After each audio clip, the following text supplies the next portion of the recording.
Hey guys, welcome back to another video, and in this video I am going to be telling you about how you can download Hollow Knight Silksong in your PC and laptop in 2026. So let's get started. In order to do this, what you have to do is open Steam. Make sure you have Steam installed in your PC. In order to install Steam, what you have to do is open any web browser you like.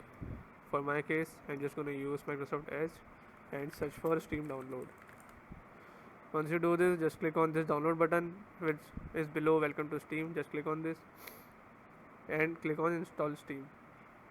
Once you do this, this will install an installer for Steam, and after you run the installer, it will install Steam in the default location. Once the installation completes, you will find the Steam application on your desktop here. Just run this application and this will open your Steam and search for Hollow Knight. Search for Hollow and you will find Hollow Knight or Hollow Knight Silksong, anything you want to download.